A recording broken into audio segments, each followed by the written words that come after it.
broadcasting all over the world at urbanbroadcastmedia.com, delivering love and inspiration 24/7. This is UBM Praise. The following show is paid programming and does not necessarily express the views and opinions of Urban Broadcast Media and its subsidiaries. Thank you for listening to UBM Praise. Okay, ladies, do any of y'all want to hang with Sir Walter Jones on Today? Yeah! Yes, totally! No, not at all. We don't want you. Please don't come. No, I'm just joking. You can come along. Totally!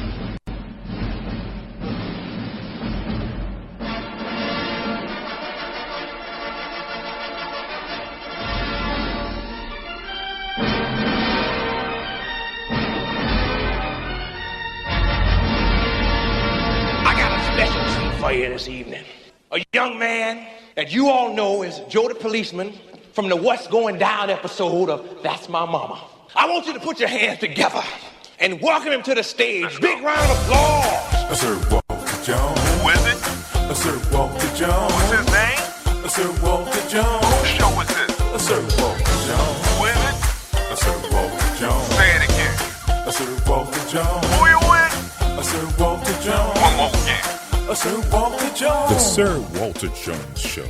Co-host Alvin Carter. We are a Christian talk show in where we tackle all the hot topics in a believer's walk. Sir Walter Jones. Who is it? Sir Walter Jones. What's his name? Sir Walter Jones. Whose show is this? Sir Walter Jones. Who is it? Sir Walter Jones. Say it again.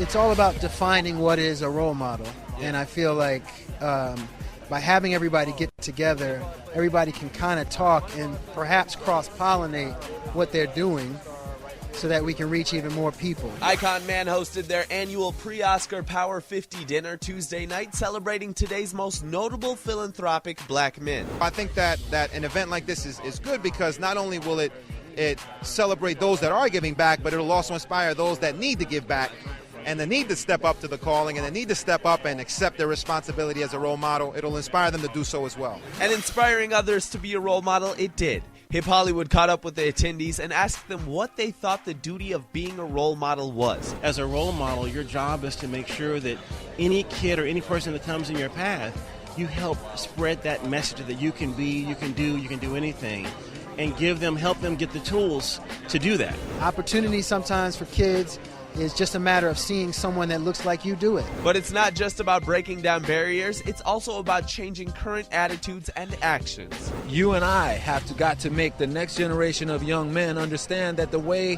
that they're seeing things going on TV right now and in music videos and things like that, that's not necessarily the greatest way to go.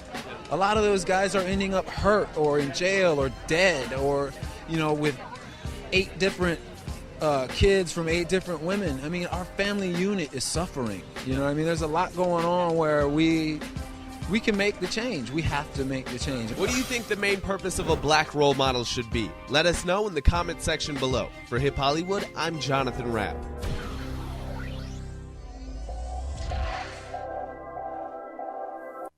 Ladies, what do you want to know? How bad do you want to know it? What are you willing to do to find out? Tune in to the Men's Chronicles right here at the Sir Walter Jones Show at UBM Praise. Monday. Hello, everybody. Sir Walter, the Sir Walter Jones Show. How y'all doing? It's Monday. Men's Chronicles. It is a guide, a women's guide to her men. All those men who are coming her way. We've got another interesting show today. It's called Male Role Models of Yesterday and Today. Monday is what we do. We talk about men stuff, man. We've talked about everything under the sun dealing with men issues, and we even celebrate the men on Mondays. And tomorrow, Tuesdays, Pink Perspective, we talk about women. We'll just do the repeat, the opposite of what we did on Mondays. And then on Wednesday, we talk about the music business show, music business ministries, music. How you gonna get paid? And we celebrate a lot of the wonderful artists out there who are making a difference in the music ministry. Thursday, Theology Thursday, where we sit around the mics and we talk about the Bible, open up the scriptures, and we just we exegete Sometimes some of my guests eisegete, but we try to exegete without exit Jesus. And then Friday is Fireside Friday. We just sit around the mic and just talk about current events. Today I have my returning guest, TC. Pastor TC is in the house. Hey. Dr. Thomas is here, and he's ready to chime on in as he's been for the past couple of weeks. We're just honored and blessed to have him as a regular repeating young man on the show. Today, though, is one of I am very elated, I'm very happy, and I'm ecstatic, and all the other words that I can't find, but you can go to Google and fill in the blanks. This is Big Luke, and that's the name that we see on Facebook. That's kind of like his stage name. Yeah. Big Luke is that voice, that deep. Let's see that very whitish kind of. Oh, you know what I'm saying. You know what? He going there a little bit. Yeah, man, he's going there. Big Luke is in the house, and those of you who don't know Big Luke is the one who is responsible for my theme song when we come on the air. And matter of fact, what's your name, Dion? There's the song called "Help Me Praise the Lord." You see that on there? Okay, we gonna test the my guest to see if this is really him. If this was really him who did my theme, okay? Yeah. So when it start playing, I'm gonna see what my guest gonna do. Okay, here we go. I serve Walter Jones. I serve Walter Jones. Yes, sir. I serve Walter Jones. Who you with? Yes, sir. One more game. That's him, y'all. That's him. The great Big Luke. I'm excited. Oh, that's the man who, when people tune in, they say, "Who was that doing your thing?" Go on. And then they tune off right after the song goes off. They tune off. I'm like, what? Really? Yeah. How you doing, man? Man, I'm blessed by the best. Man, that's great, man. Where you coming from? Baltimore, Maryland. Baltimore County, Maryland. Okay, all right. So there's a difference, huh? There is a difference. Really? A distinguished difference. Yeah. So were you a part of all of that mess that was going on down there? Absolutely not. Okay, it wasn't in your area. Okay. So yours is just a county. It's just named after Baltimore. That's it. Okay, yeah, I see. God has blessed me. He blessed you to be a kind of way from that. Exactly. So you was to the south of that or the north of it? Northwest. Okay. Baltimore County. Okay. And even though I was there, but in there I still have some ties somewhat because I still have friends who I graduated from the county who migrated to the city. Business was still in the city and other things happened. That was a prestigious area. What everybody saw on North in Pennsylvania as far as the CVS and the, if you want to call it the rioting or the boycotting, that was a prestigious area. It has historic value. Oh, okay. I see. So if you were in entertainment from the 60s and 70s, the who's who around the world came there. Oh. So it would, and some of them, they didn't even perform. They just came in to listen and have a good time. You would see Bill Cosby and his wife come in just on the humble. You would see Sammy Davis Jr. on the humble. You would see people literally in the entertainment who's who would come in, listen to the jazz, listen to the performers, and go from there. Wow. So it had a double hit. It was the fact that this event happened, then the fact of where it all happened. Really, and they were still trying to revitalize it, but this is a big hit. I see. This is a big hit, and if anybody who would go do their history on Baltimore would know that was once what ruled the land. It wasn't downtown at the Hippodrome, even though they had their parts.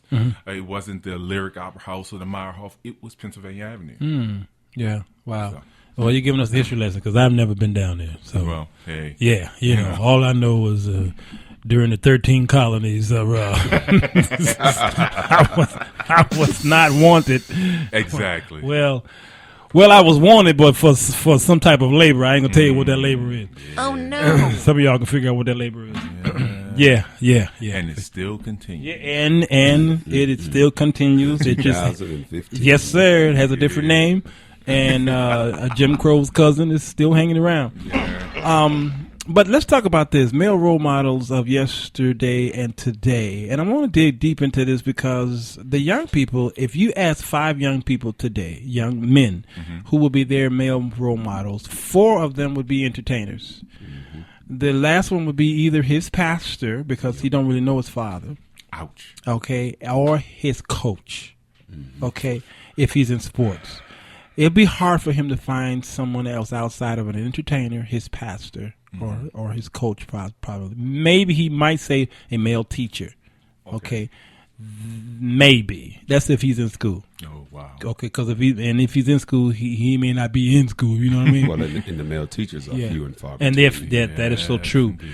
So help us here. Let's find out the problem. Why do you think that 4 of these men would be entertainers today? I'll start with you, Pastor. You know,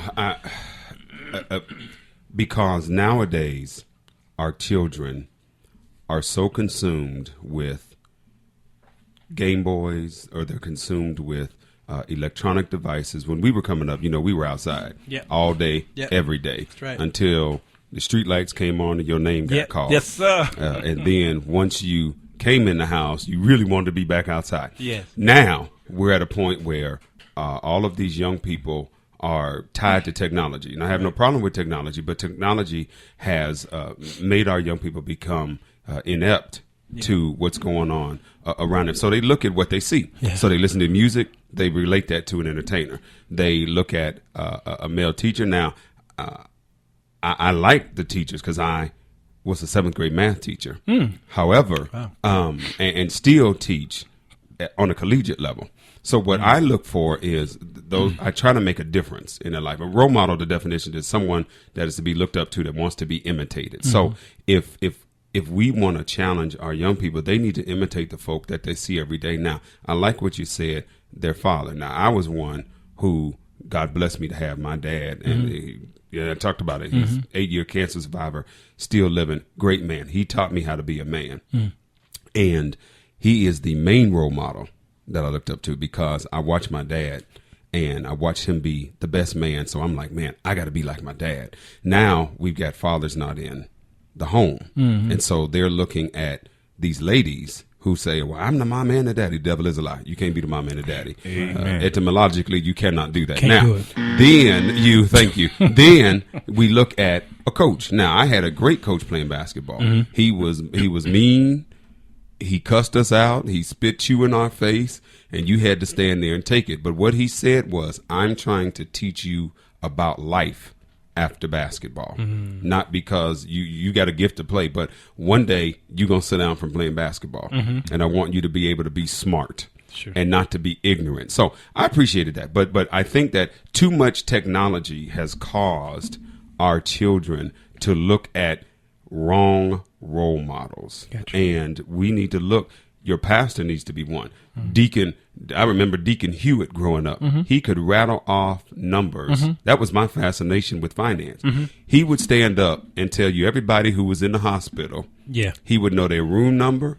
He would know their telephone number. He would, and he didn't have a piece of paper either. Sure. And I used to sit there like, wow, where is he? I'm looking for the cue cards in the back. But that man had a gifted financial, numerical mind, and that just used to excite me. So I was led to numbers just from watching him every Sunday get up. I used to wait for him to get up and tell everybody who in the hospital. Wow.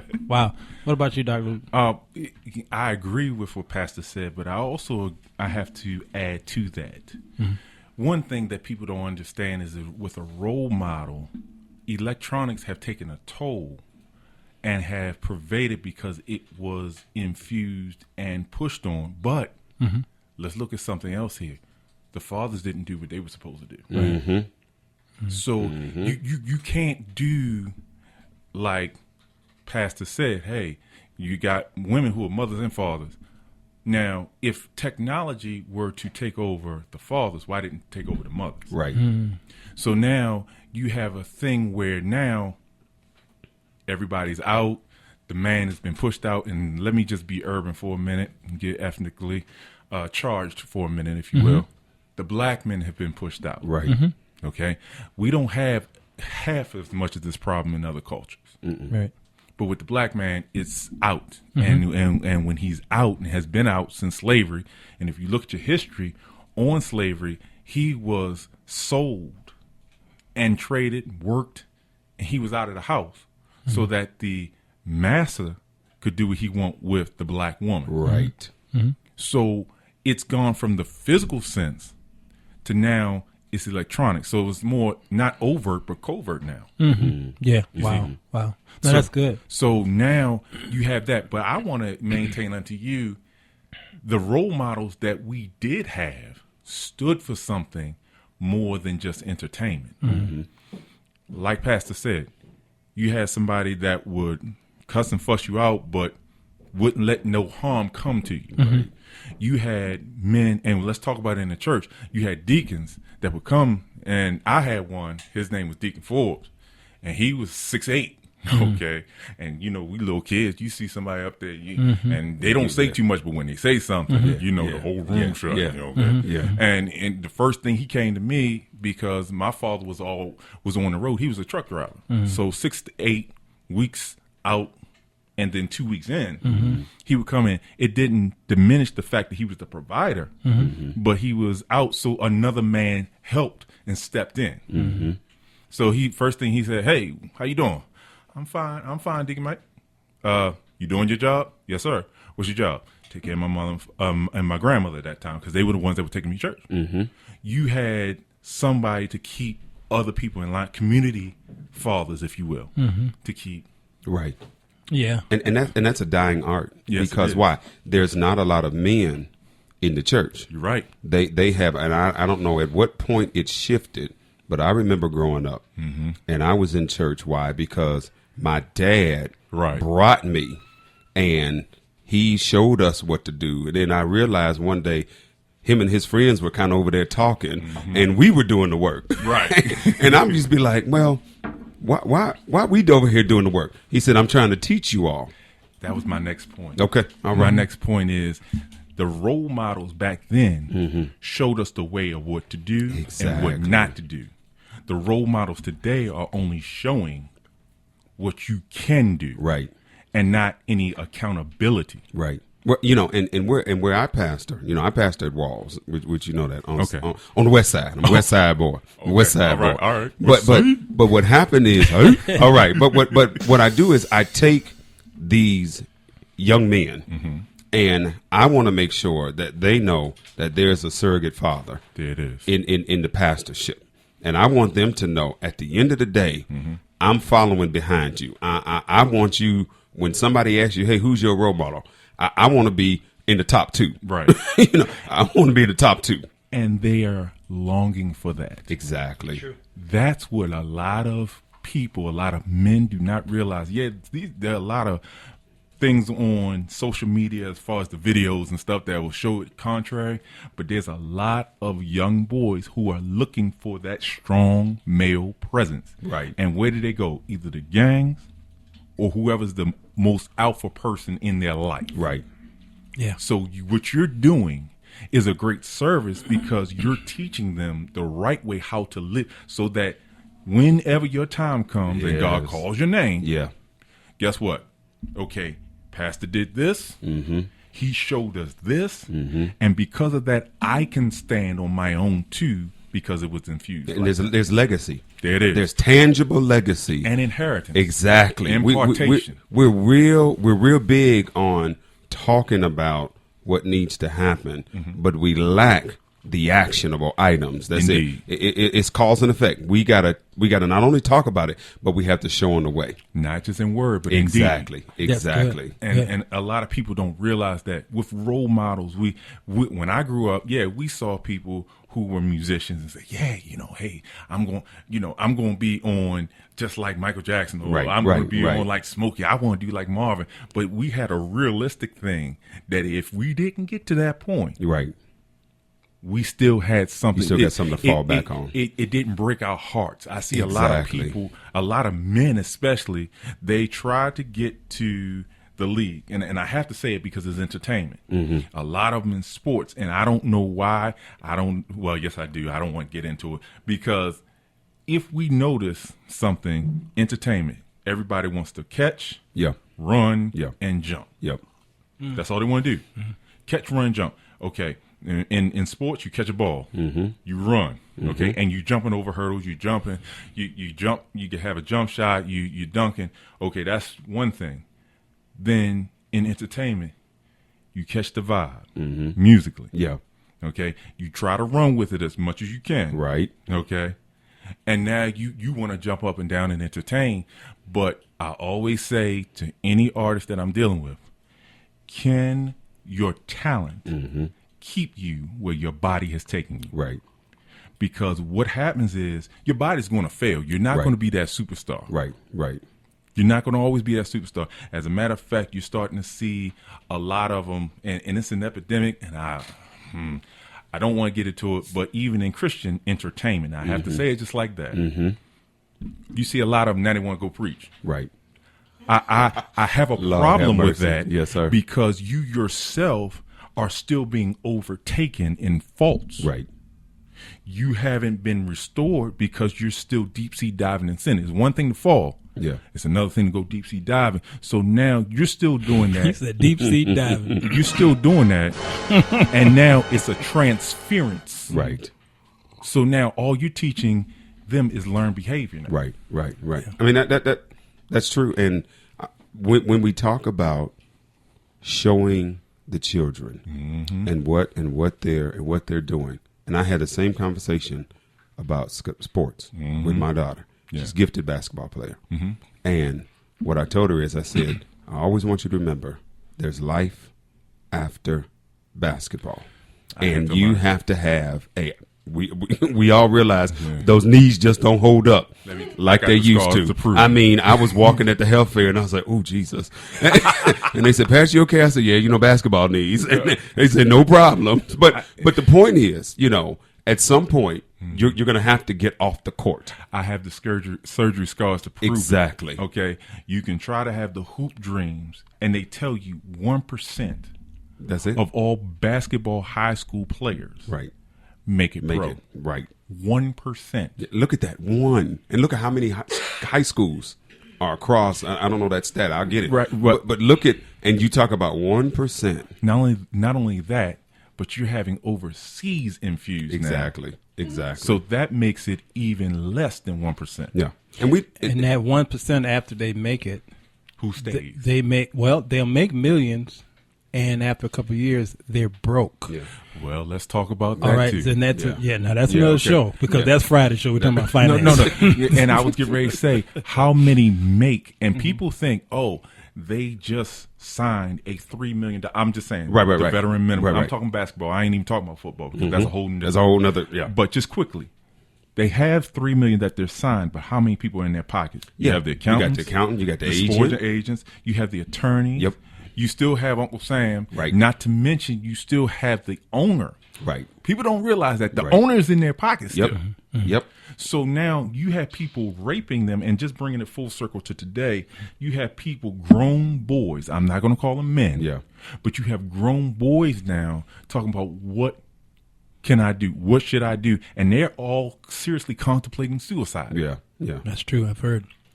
Let's look at what Sharinda Robinson says on here, since we own the sports. She said this should be interesting topic. She says, I don't know of any good public role models.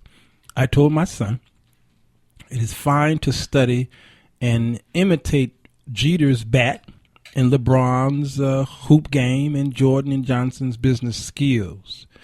We don't imitate or learn about their lives, just their skills. As his mother, I have to ensure he has touchable role models like his uncle, his coach, his dad, his pastor, and the other great men at our church. The strength and integrity of those married fathers and grandfathers was one of the many reasons I joined. It's up to me to build that city to help raise him. Now that is so profound. She said it's up to She said it's up to her to help build the city to help raise him, because you know what they say about the village. The village, right? And I think this is absolutely crucial.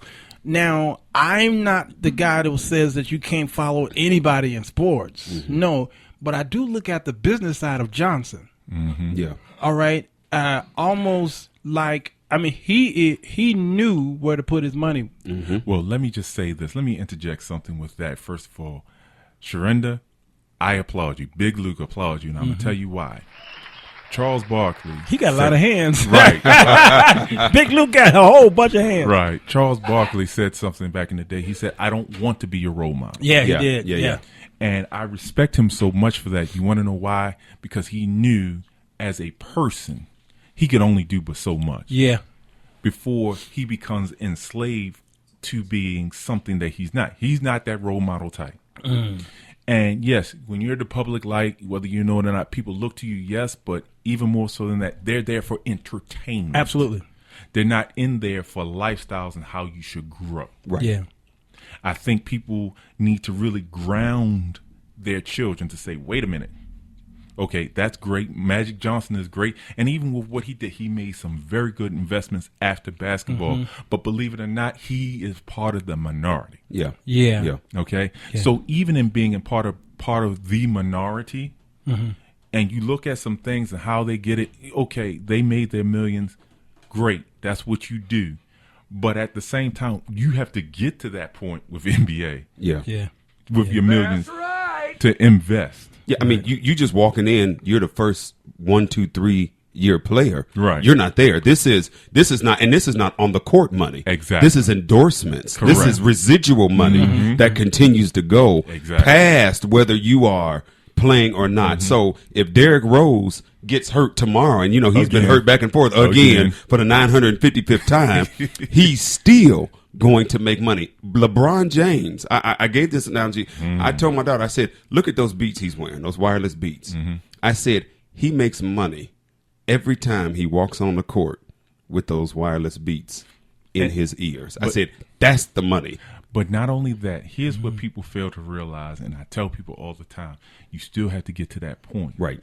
See, and even I was in a sports forum, and I had to tell people that 'cause there was a picture with Michael Jordan with a dirt road, and it says the road to the NBA Finals. And then it had one underneath where it said LeBron James, the road to the NBA Finals. And with him, it had the lights, the red carpet, and stuff like that, and his hands up like he usually does.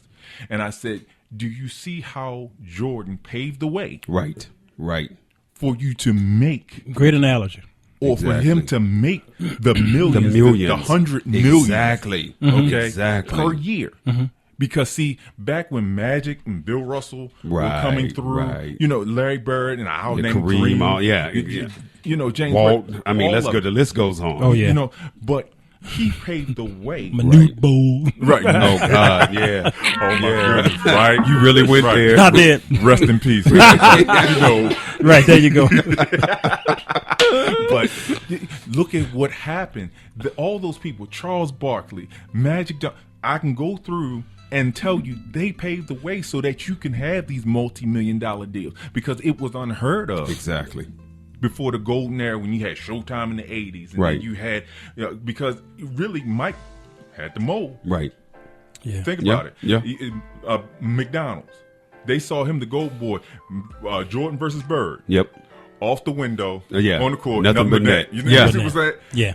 But before that happened, they wasn't putting us on. That's true. We'll go to this break here. Man, these guys, God, they really educating us. Notice I can't get a word in edgewise. You started off. Now that's so right. Welcome to the Big Luke show. Co-host TC. I want to hear some Nina Simone. You can't go wrong with Nina Simone. I'm a poet, didn't know it. She says she has a song called "I Wish I Knew How It Would Feel to Be Free." It's an old song.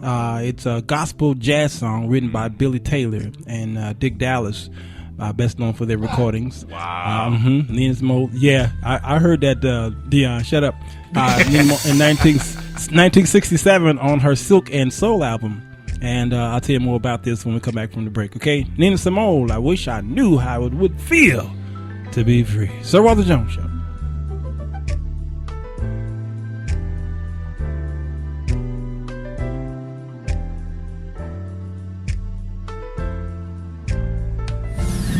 Log on to urbanbroadcastmedia.com and check out the many services Urban Broadcast Media provides. Whether it's social media, video production, radio broadcasting, or audio recording, we got you covered.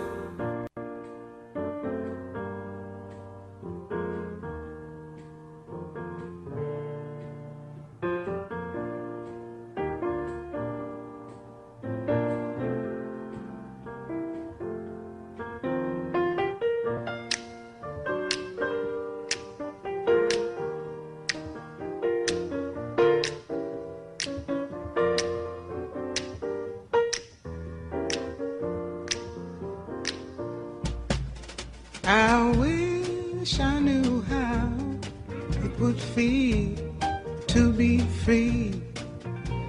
I wish I could break all the chains holding me. I wish I could say all the things that I should say.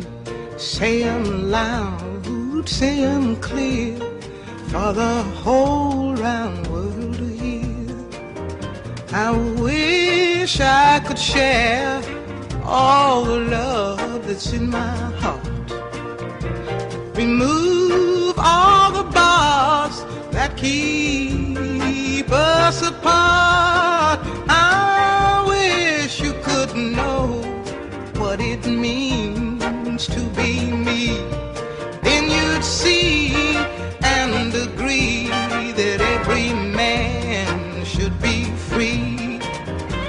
I wish I could give all I'm longing to give. I wish I could live like I'm longing to live.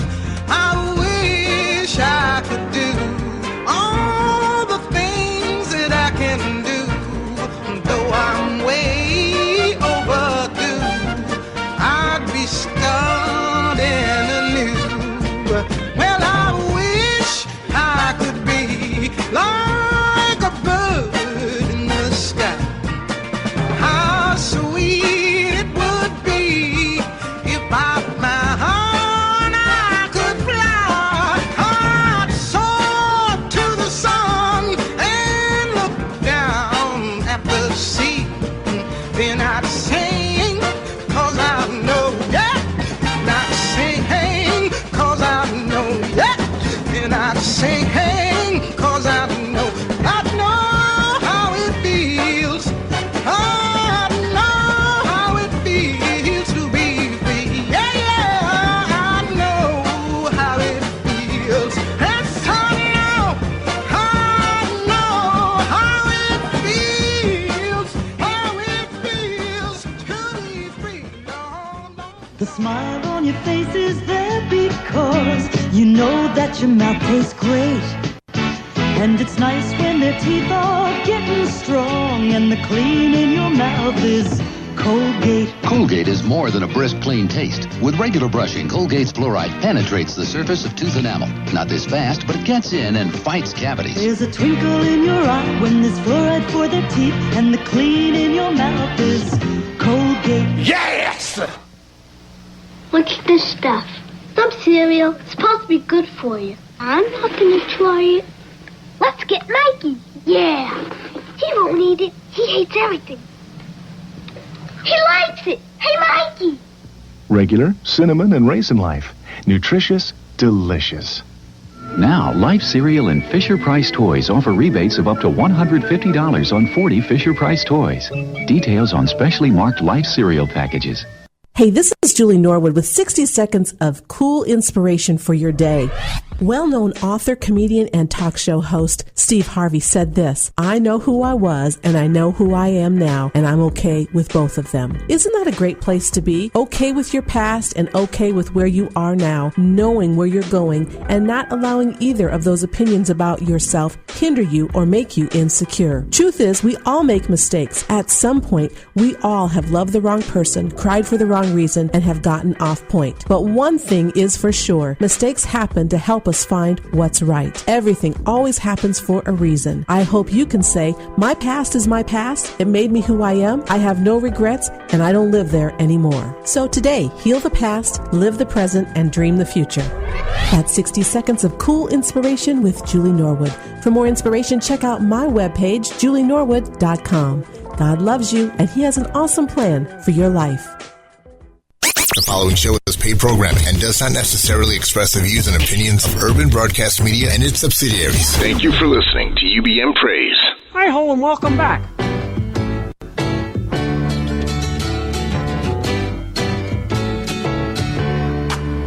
Welcome back. Ladies, what do you want to know? How bad do you want to know it? What are you willing to do to find out? Tune in to the Men's Chronicles right here at the Sir Walter Jones Show at UBM Praise. Nina Simone, I wish I knew how it feels to be free. Billy Taylor, this Billy Taylor guy who wrote this, he's explained. He says, I wrote this song, perhaps my best known composition, for my daughter Kim. This is one of the best renditions I've done because it was very spiritual to him. And as we heard Julie Norwood at julienorwood.com, she said something very interesting. She was reflecting on Steve Harvey. And this is a good segue to the question I'm about to ask the guest here. She says she was quoting from him when he said, I know who I was and I know who I am now. And he says, and I'm okay with both of them. He's wow. He's okay with both of them, which gives me an opportunity to ask this question to both of you. Pastor T, you first. You ready? I'm ready. I just had to take a breath. I just had to take a breath. And you've heard this question before, but I'm going to ask it in a different way. Would you think that you are now a good role model for your younger self? I'm writing the answer. This is Jeffrey. Right. Yeah. Think about yourself as a teenager. And think about yourself right now. Would you think that you would be a good role model for your young self? All right. Now that I've had a Jeopardy moment to thank you, Alex. Thank you, Alex Trebek. You're welcome. I believe I really would. Okay. Let me tell you why. Life has a way of preparing you. Again, your condition is not your conclusion. So I believe in my younger years, I was in a condition. I was trying to figure out who I was. I was trying to do any and everything to whatever side of the fence you were on. You're trying to make sure you just get in where you fit in. But after life and lessons, and as my dad says, after some education, yes, sir, has come your way. That's country. Y'all don't understand. We had the same after dad. After your education has come, then you're able to reflect back or tell your younger self, here's where you went wrong. Here's your opportunities for change. And here is how you can improve for your future. Good. And I think that a lot of us, even in our adult age, can reflect not off several years, but we can reflect from last year to this year. Yeah. How can I help encourage myself to be better tomorrow after I've looked at my yesterday and prepared myself for my future where I am. That's good. Very good. The progression and then that is one. And that's where we miss it. Yeah. We miss the progression.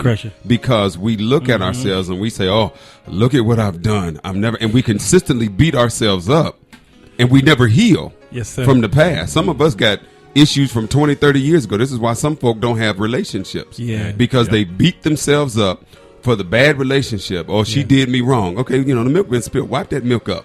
Exactly. And let's go on and treat this one like she want to be treated. But you make sure that you get the same reciprocity. You get treated the same way. Now, you hear this song here? I hear it. I think our engineer was playing it because he's trying to tell you that you're on point. Yeah. In a nutshell. Yeah, let's see what Erica got to say right quick. Give her about 30 seconds. What you got to say, Erica? I had enough heartache. That's what the old lady. And They about to get stiff on you. Right. And look, and the fathers be like, you better take your time right there. Don't you rush that. Right. Don't rush that right there. Put your weight on it. Put your weight on it. Right. Take your time there, fella. Stay right there. Stay right there. Come on. You getting there now. Right. I believe she's saying something. Yes, sir. Yesterday. Woo! My last here. Big Luke, what you got to say, man? You know, I'm going to say simply this. A lot of things that I went through, life happens. And when I say life happens, people don't realize you have to have life happen to you in order for you to teach somebody behind you. Mm-hmm. Good. Mm-hmm. What we go through, yes, it's better for our younger selves, but we can't go back. We can't do nothing about it. We have people. I have a son, 4 years old, looking at me. Mm-hmm. I have other male and females looking at me, whether I want them to or not. Right. And in our lives, we have to remember Moses, what he went through, being in the palace, the architect and everything, that was good. But he had a people always looking at him. Right. Because he was called to be their deliverer. And as men and as father figures, we have sons and daughters that will always be looking to them to be a type of deliverer. Right. We don't always understand why. You know, look, I don't want to do this because I've said it plenty of times. I don't want to do this.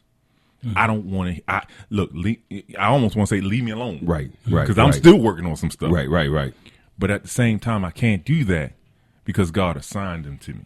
You know, and there's a tagline I use all the time, and it's in my bio. And actually, the book will be coming out.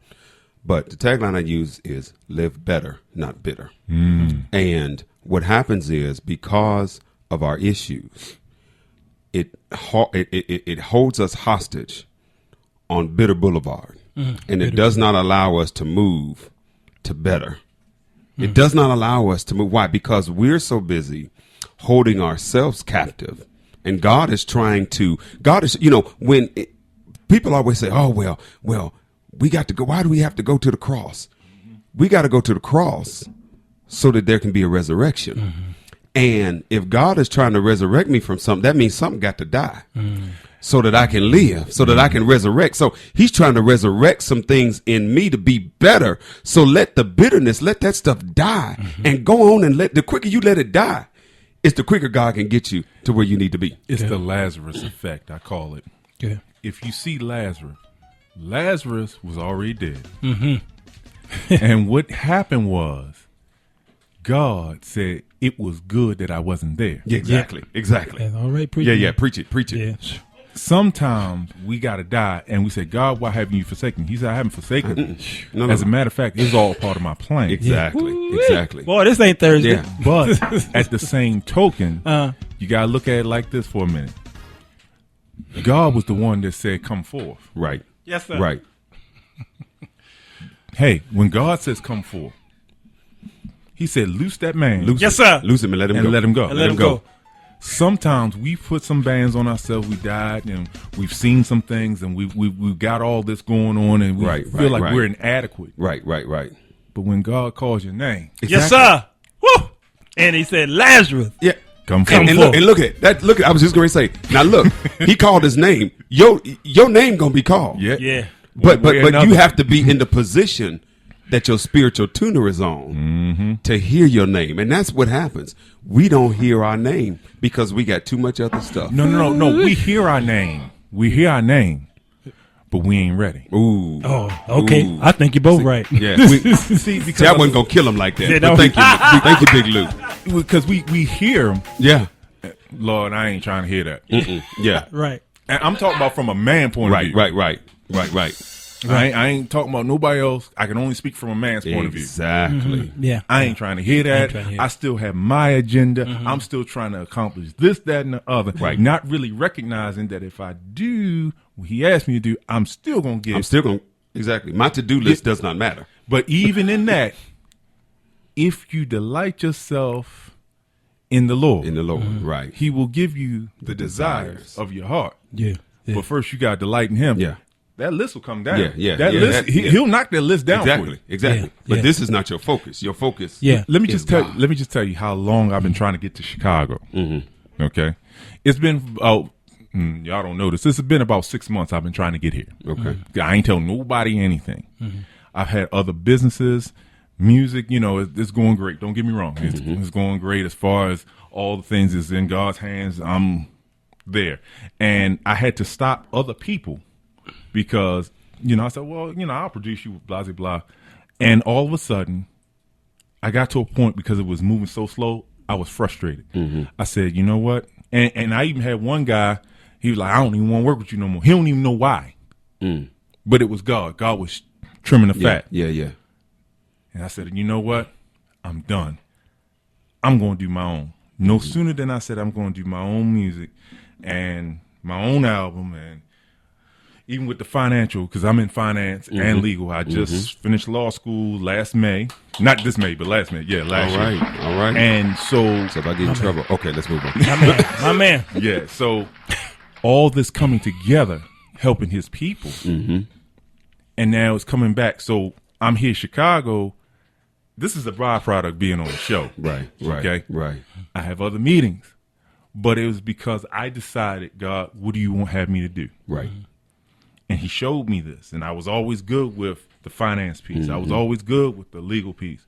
So now, because of that, I came here, opened up. Now, I was telling Annette and Sir Walter Jones what had happened, and I took the car away, and things were going away because I had rented a car getting here. I'm still staying downtown, but let me tell you how good God is. He knocked $150 a day bill down to $60. Wow. For the whole time I'm here. Wow. But I had to be obedient and follow God. Right. Consequently, other people were asking, well, how did you get to Chicago? What are you doing? Right. And it looks a certain way. I'm not trying to look a certain way. How do you do it? Because I've been trying to do some things too. Right. So now I had to follow God. I had to understand what his plan was versus, well, I'm just going to produce for folks. 'Cause I did his over a year ago. Right. I did the theme song over a year ago. That's right. But God. Exactly. And when you follow the path of God, God is there to direct your path. Exactly. But we got to trust in the Lord. It's that trust. It's the trust. And it's hard to trust because you've had so much mistrust that when something comes to trust, you still feel it's untrustworthy, and you have not given that a chance to be trusted. But when it's God, all that goes out the window. We have put finite expectations on an infinite God. What do I mean by that? People have gone through relationships and have been let down so many times. Right. But when it comes to God, we want to put all that crap. Yeah. Okay? Yeah. All that crap on what other people did, and I don't trust you because of what they did. Right. That's the creature. Exactly. That's the glitch in the matrix. Right. But we have the architect. The God that did it. That's it. You see what I'm saying? So now you have a perfect person who is coming into your life and is showing you, if you trust me, I will get you to where I want you to be. That's it. Yeah. And that's then, it. And then it goes into relationships that we can actually trust other people if we learn to trust God. If we learn to trust God first. But I ain't going there. I just want to hit it and quit it. See, Dion, he brought Fred in here, man. Turn Fred up a little bit. Yeah, man. These guys, sing Fred. My Lord. Hallelujah. I want to sip my tea and be quiet for about a second. Hey, he has tea, ladies and gentlemen. Right. Just so you know. Just so you know. Sing Fred.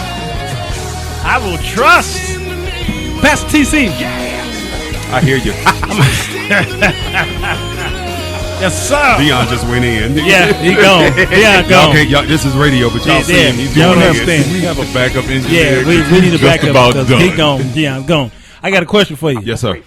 As far as the Bible is concerned, I'm gonna ask both of y'all, two men, role models. Okay, you give me your first one, Pastor. Tell me who your role model is in the Bible, male, and tell me why. Are we excluding Jesus? Thank you for that. All right. That's an obvious. That's an obvious. Thank Okay. you. I was hoping that was out. Yeah. Let me tell you who one of I love Peter. Okay. As a role model. Okay. Now, most folk will look at me and say, "You are crazy." No, like and Peter. I am. Like Peter, I am. Like Let me tell you why. fox. Let me tell you why I like Peter. Peter, first off, was going to speak his mind. Mm-hmm. He was going to make sure that what he thought was going to be articulated, and however it came out is however it came out. Right. Peter also really Peter, as we call it today, he was really ride or die. Mm-hmm. Because, he was lean with it, rock with it. Why? Because if you remember the day of Pentecost, what happened? Peter was the one that stood up. Yep. They said, hold on, y'all think that there's some new wine over here that's fermented. It ain't even drinking time. And they said, hold on, it ain't even time to drink. Because it wasn't this noon, after long as it's 10 o'clock or greater, you can drink. No. Drinking was a certain time. That's right. And when the Spirit fell, everybody else was silent when the call came forth and said, these people are drunk. Right. Peter was the one that said, time out on the field, flag on the play. Nobody is drunk with any illicit wine. They are filled with the Spirit. And I love Peter because Peter was one that after his atrocities, he was able to turn that into successes. And that's where, as men, we've got to look behind and say, you know what? As I told you the other week, it's not about how far you have on the road, how far you got to go. It's look how far you've come. And we got to look at that road that we've hold and say, you know what? I've come so far. Now that should propel me to launch to go greater in the future. And we lose it because we're too busy looking backwards because somebody has held us hostage to something in our past. But we've got to be exactly. We get lost in the process and we lose our identity because somebody else has called us to be less than and not greater than. Well, you know what? You don't have to think I'm greater than, but as long as I got God, I know that I'm greater than. And if I stay with God, his handiwork will show forth. Wow. And I love that analogy. I think one of the greatest analogies I hear in funerals a lot is that dash in between the two dates. That's it. 1950 means nothing, the year 2000 means nothing. It's the dash. Yeah. That means everything in that person's life. Yes. Okay? Yes. Because those 2 dates only mean that he was born and then he died. Exactly. That doesn't encourage me. Yeah, no. That dash. Brother, now I'm going to come back to him. Okay. With his second one, get him time to exegete. But Dr. Luke, who would be your number one man? I don't know if it's a number one man because there were several that stuck out to me. But one I have to do, and by the way, I was going to do Peter, but I'm not. I was going to do Peter because he was loyal to God. Yeah. To the point that he said, "Ain't nobody going to touch him." Nobody going to touch him. I'm aiming for your ear. Next time it's gonna be your neck. But anyway, he did it. He did it. I'm just being honest. That's how he was. How he was. Yeah, that was it. Yeah. But that's not mine. That was yours. So mine would actually have to be Apostle Paul. One is Apostle Paul. That's the New Testament. And the reason why Apostle Paul for me was because he went from the error of his ways, from persecuting the Christians to becoming an apostle of our Lord Jesus Christ. Yeah. That shows me that if you really want to change, you can change. Yeah. It's not too late. I don't care if you, just like Moses, he was 40 years. Yeah. And then went to the wilderness. Right. Yeah. learned of God, and I mean, wow. But Apostle Paul, he got knocked off his horse, though. Right, right. And the thing that gets me about it is he still heard God where many people didn't hear God back then and still can't hear God today. Ooh. Yeah. The scripture says he heard a voice from heaven. He heard Jesus say, Saul, Saul, why persecute thou me? Yeah. Other people around him just heard thunderings and light. Wait a minute, come on, really? The same era, but God decided not only to talk to you, but you were receptive in your heart. No matter what you did on the outside, but in your heart, you were receptive to hear when God was talking to you. That's it. Yeah. Wow. That's a greater way of putting it. That he brought his own musician. Pastor, who would be your second one? My second one. Now, folk gonna think I'm crazy again. David. My man. Yeah, you stole mine, but go ahead. All right. I'm sorry. Such a thief. Sorry. I'm sorry. I'm a thief thief and a robber. A thief in the night. My neighbor's Jacob. And let me tell No. Don't do that. Don't do that. Leave my man. Leave him Jacob alone. Don't nobody talk about Brother Jacob. Don't talk about that man. Don't do it. Don't do it. Don't do it. So let me tell you, David was selected by God to be king in second position. Yeah. Now let me turn the page on that. He was selected in second position. He was in the sheep field, right, as a boy, and in spite of what he did, he was still a man after God's heart. And I love David because David had the smarts.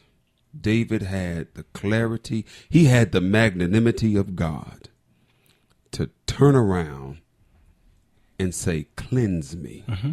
And that's where we got to get to the point that we say, you know what, in spite of how ugly I've been, in spite of how much Maybelline can't clean me up, Lava Boy, y'all remember that old school soap, Lava can't wash me up, Tide can't wash it out, Shout can't shout it out. When I get before God, I got sense enough to know that he can cleanse me. Take my dirty black soul, wash it with his red blood, and make me whiter than snow, present it before him. And that excites me. And that's where David was. He had enough sense to bow on his knees. Folk trying to kill him. But he had a Jonathan. He did. See, he had a Jonathan. Preaching my sermons. Them preachers, man, they always try. They know they got discernment. They know how to dig into the mind of another preacher. Say, I know what you're gonna preach. I'm gonna preach it first. Doc Luke, who's your second one? Of equal or lesser value? Right. Okay, no greater or lesser member. Let me really, and since you went old school, Old Testament, I'm going to go Old Testament as well. There's so many that comes to mind, but I have to go with Jacob. All right. The reason why I love Jacob, he was one misunderstood man. I agree with that. From birth. Peel that banana back. I hear you. From birth. Wait a minute. Think about it. From birth, though. Yes. The prophecy was already given to his mother. She said, one is going to be stronger than the other. Yea, the older shall serve the younger. That means Jacob came out last. Esau came out first. And they want to go, and I'll go toe-to-toe with any theologian. They say, oh, he's deceiving, he's a supplanter. How can he be a supplanter, a deceiver from birth? He was a baby. Right. Let's just stop for a minute. Yeah. That's the first deception. That's a misconception. How can a baby be a deceiver? Right. They don't understand. They can't conceptualize it. Yeah.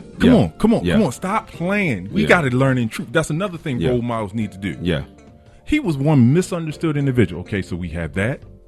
Then on top of that, they said, oh, he deceived. No, he didn't deceive anything. Esau came off at the end of the day, right? Think about this for a minute. At the end of the day, and told, he said, look, give me something to eat. Jacob just said, look, well, give me your birthright. Yeah. Esau, the Bible says, was a skilled hunter. Mm-hmm. He could have told him, Jacob, no, I'm done. I'm good. Let me go ahead and kill me something real quick. Yeah. He said, what good is this birthright going to do me? Mm-hmm. And despised it. And the scripture says that God despised Esau. That's it. But Jacob, whom he loved. That's it. Wow. We're going to a break here. No break. That brother be preaching right up to the very second, don't he? I mean. I want to hear some Gerald Levert and Eddie Levert. Okay. From the Project Father and Son. Baby, I was just ready to baby, hold on to me. Yep. 1995, y'all. On the East West Record American label, written by Jeffrey Silbar and Larry Henley. Great song, Wind Beneath My Wings. I want to hear their version. I don't want to hear her version because this one. I don't want to hear Bette right now. I want to hear these guys. Levert and Levert. Sir Walter Jones Show.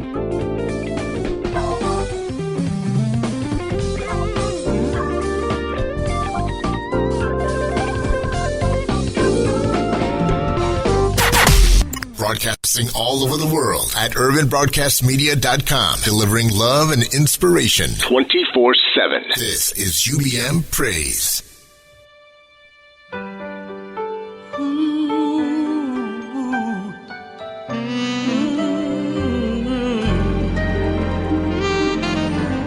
It must have been cold there in my shadow to never have sunlight on your face. You were content to let me shine. That's your way. You always walked a step behind. See, I was the one with all the glory, while you were the one with all the strength. Yes, you were. Only a face without a name. I never once heard you complain. No. Did you ever know that you're my hero? You're everything I would like to be.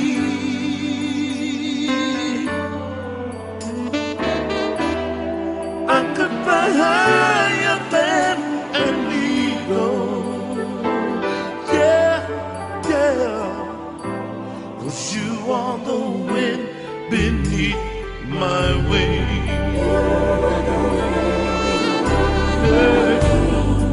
It might have appeared to go unnoticed, but Daddy, I've got it all right here in my heart.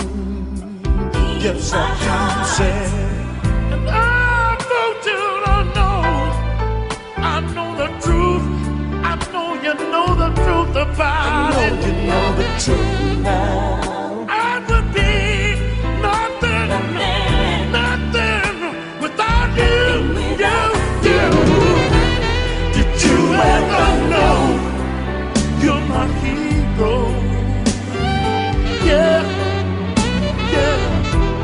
You're everything I would like to be. You're a part of me. You're a part of me. I could fly higher than an eagle. 'Cause you are the wind beneath the old man's wing. One more time. Yeah. You are the wind beneath my wing. My wing. So Daddy, I remember you up on the stage singing your song now. That's why I used to take you and your brothers on the road. I used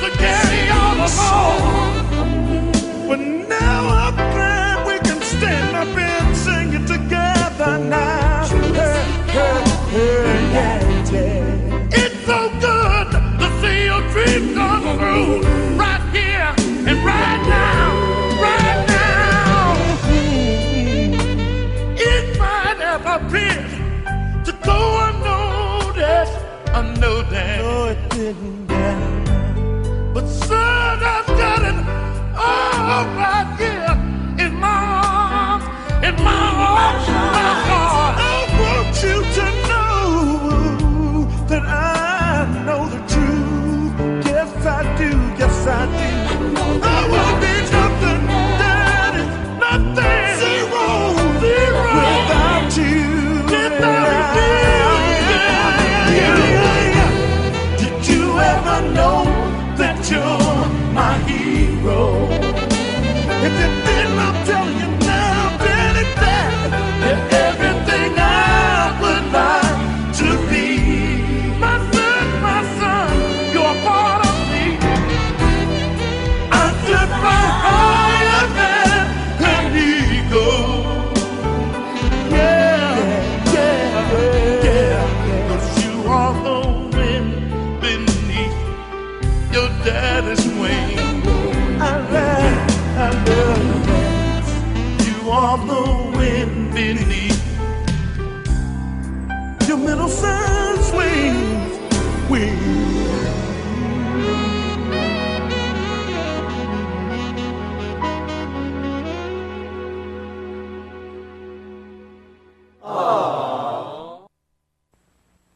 Mr. Cow, Yes? how many licks does it take to get to the Tootsie Roll center of a Tootsie Pop? I don't know. I always end up biting. Ask Mr. Fox, for he's much cleverer than I.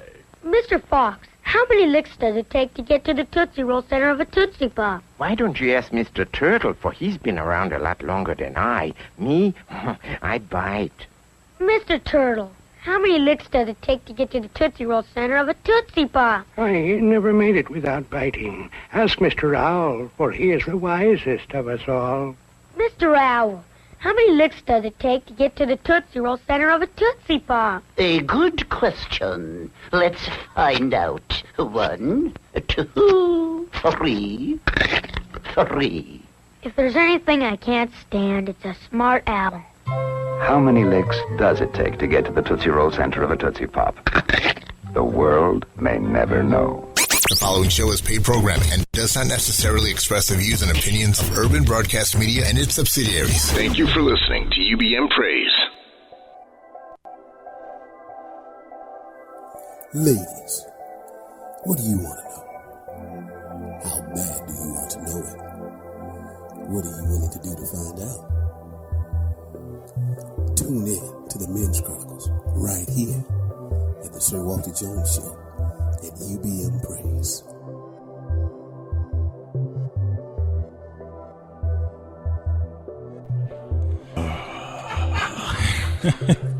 I have learned in the Bible that thief. Get ready. I can't do it. I can't. I know. Or then you get the watch this. Got this weeping and gnashing. Watch this.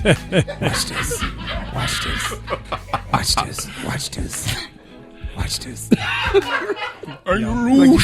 You gonna tell us? Right, when you gonna tell us? Just keep watching. Watch this. I can't help it tonight. I can't help it. Give the Lord 100 praise. What happened? Welcome back to the show. I can't Loose not. that man and let him I go. can't. Watch this. Watch this. Watch me get back on this show. So on the Jones Show, everybody. If you just tuned in, you've been listening to Big Luke from Birmingham. I feel like it sometimes. Yeah. Mississippi over there on the burning. East Coast. Pastor TC here from the West Side, and me from every side. And we're here talking about role models, male role models. And he ain't one. Yeah, right. He ain't one. This coughing spirit. We were talking about the men in the Bible who we thought were our role models. And so let's recap. Pastor TC gave two men. He gave the first one was Peter, whom people wondered why, but once he broke it down, I totally agree with him. And then he gave David, of course. He broke that down. And then Big Luke gave Jacob, the so-called usurper, the trickster. And, that trickster's name was called Israel because he wrestled with somebody who made him worthy to be called that. And then he gave, who was the second person? You gave Jacob and Paul. There you go. Yeah, that guy. Who's responsible for most of the New Testament. You can't forget him, can you? Nope. Mm-hmm. My choice would be King David, of course. And actually, my choice, I won't say King David. I'll just say David because my choice is him before he became king. Right. Yeah. I love gave the him his just due. Yeah, you see what I'm saying? I love the humbleness in him. Here's why I think that he's my favorite in Scripture because I kind of catered my life after him. His flaws as well as his successes. Right. I didn't try to do the flaws. Right. Just like Bill King saying, all right, I didn't try. You ain't trying to I run wasn't to trying to run. Why not? Right, exactly. But I found myself being just like him in a lot of ways. Women problems. Yep. Okay. Being in music ministry. All right, and being able to play the devil out of a couple men. Right. I was able to do that. Okay, and so I knew the Lord was using. Matter of fact, I'm writing a book about that lifestyle. But I think one of the greatest things that I adore about King David is how he handled the present king, Saul. And notice how when he had several opportunities to take revenge on Saul and take his life. Yes. He kept saying, I will not, because this is God's anointed. Right. And I said, man, it's amazing how this man, although he has this enemy, this king, who keep trying to kill this boy. Right. He decided to give God continued honor. Okay, because God did put Saul in office. Now, reluctantly. Right. Because the people prayed for a king, and God was like, "Well, what's wrong with me?" Right. You know, they said, "Well, we want a king because everybody else got one." He said, "Okay, I'm gonna give you one, but let me tell you what this brother's gonna do." Right. All right. So God did put him in the office. Right. He was a good-looking man, tall and handsome, and all this good stuff. But he had a problem. I think he was psychotic. I really do. Yeah. And he kept trying to get rid of David, but David, knowing that there was a time.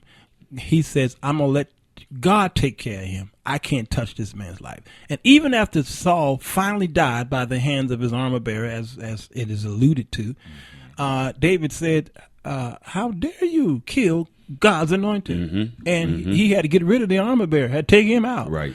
And you look at that story, and the world look at the story and says, that's ridiculous, David. What's wrong with David? I would have killed Saul a long time ago. Well, today, as you apply it to your life, there are some people you need to take your hands off, take your mouth off of them, okay? Because God has still placed them in office, and these are God's anointed, whether it is male or female, and you leave them alone. That's it. Okay, you pray for them, and if you can, escape as David did. Right. All right, but let God take care of them. And that doesn't just mean pastors. There are some lay people who are very anointed. Right. Okay, because I know a lot of pastors.